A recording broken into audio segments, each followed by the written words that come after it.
Pada video kali ini kami akan membicarakan tentang kritikan artikel. Sebelum memulakan pembentangan ini, mari saya perkenalkan setiap ahli kumpulan kami. Ahli yang pertama, Ahmad Hamizan bin Husni Zaim. Kedua, Ahmad Rafiuddin bin Muhammad Rizal. Ketiga, Kumadihah binti Ku Adnan. Keempat, Nur Farzana binti Omar. Kelima, Nur Atirah Husnia binti Muhammad Fauzi. Dan yang terakhir, Nur Maziatul Ayuni binti Ahmad.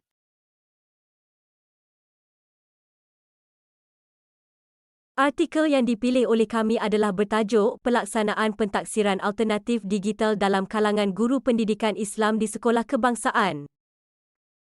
Ia telah diterbitkan dalam International Journal of Education, Psychology and Counselling pada September 2022. Artikel ini ditulis oleh 3 individu iaitu Suhaida Muhammad Sukis, Nur Hisham Muhammad dan Abdul Hadi Borham dari Jabatan Pengajian Islam, Fakulti Sains Kemanusiaan, Universiti Pendidikan Sultan Idris. Di dalam artikel ini, penulis memfokuskan isu pengetahuan, amalan dan sikap para guru dalam pelaksanaan pentaksiran alternatif digital di sekolah kebangsaan. Di samping itu, penulis juga ada mencadangkan penambahbaikan kualiti dalam pelaksanaan pentaksiran alternatif digital sekolah kebangsaan. Penulisan artikel ini dimulakan dengan pengenalan kepada aspek pentaksiran seperti kebanyakan penulisan lain yang merupakan kaedah kajian analisis kandungan. Kemudian diikuti dengan pelaporan pentaksiran sekolah rendah. Pada bahagian perkembangan penulisan artikel pula, penulis banyak menggunakan kaedah menginterpretasikan maklumat daripada penulis-penulis artikel lain bagi menyokong penulisannya. Berdasarkan daripada hasil pembacaan artikel ini juga, metodologi atau kaedah kajian yang digunakan adalah kajian kepustakaan yang berpandukan pelbagai sumber premier dan sekunder seperti buku-buku ilmiah, tesis, artikel jurnal, akhbar dan kertas persidangan. Selain itu, topik yang diketengahkan oleh penulis ini penting demi mencapai aspirasi untuk memartabatkan mata pelajaran pendidikan Islam.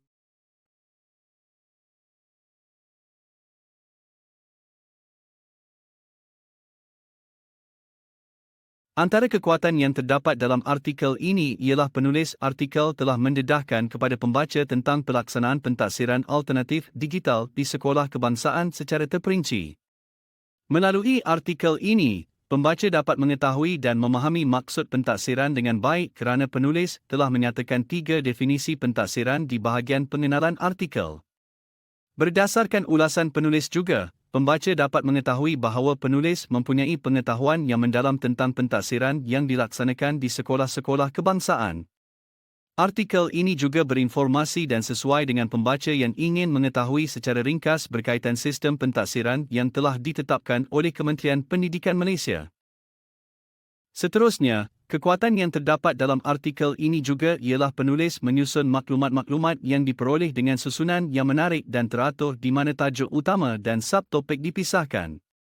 Susunan seperti ini membantu pembaca untuk memahami artikel dengan baik. Bukan itu sahaja, penulis juga menggunakan bentuk grafik seperti jadual bagi menjelaskan dengan lebih terperinci berkaitan isu yang berbangkit, bukan bergantung kepada tulisan fakta semata-mata.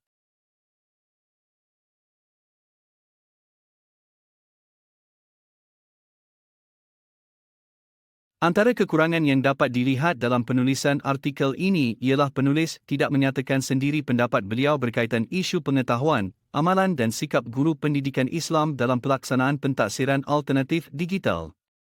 Sebaliknya, penulis hanya menyatakan isu daripada kajian-kajian penyelidik terdahulu.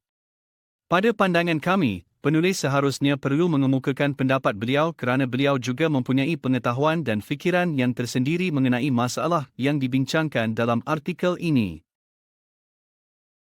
Di samping itu, kekurangan yang terdapat dalam artikel ini juga ialah sumber rujukan yang digunakan oleh penulis untuk menghasilkan artikel ini tidak sepenuhnya terkini. Terdapat beberapa sumber rujukan yang melebihi 5 tahun terkini. Sumber rujukan yang terbaik dalam penghasilan artikel seharusnya terdiri daripada artikel-artikel yang tidak melebihi 5 tahun.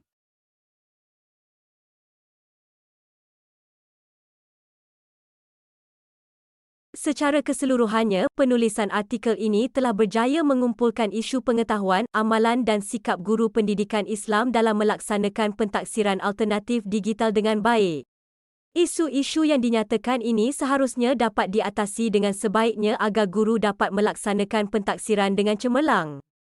Penulis juga telah membuat kesimpulan bahawa kejayaan sesuatu pentaksiran bergantung kepada ketiga-tiga aspek tersebut dan beliau juga memberi cadangan agar ada kajian lanjut yang dilakukan dalam bidang ini.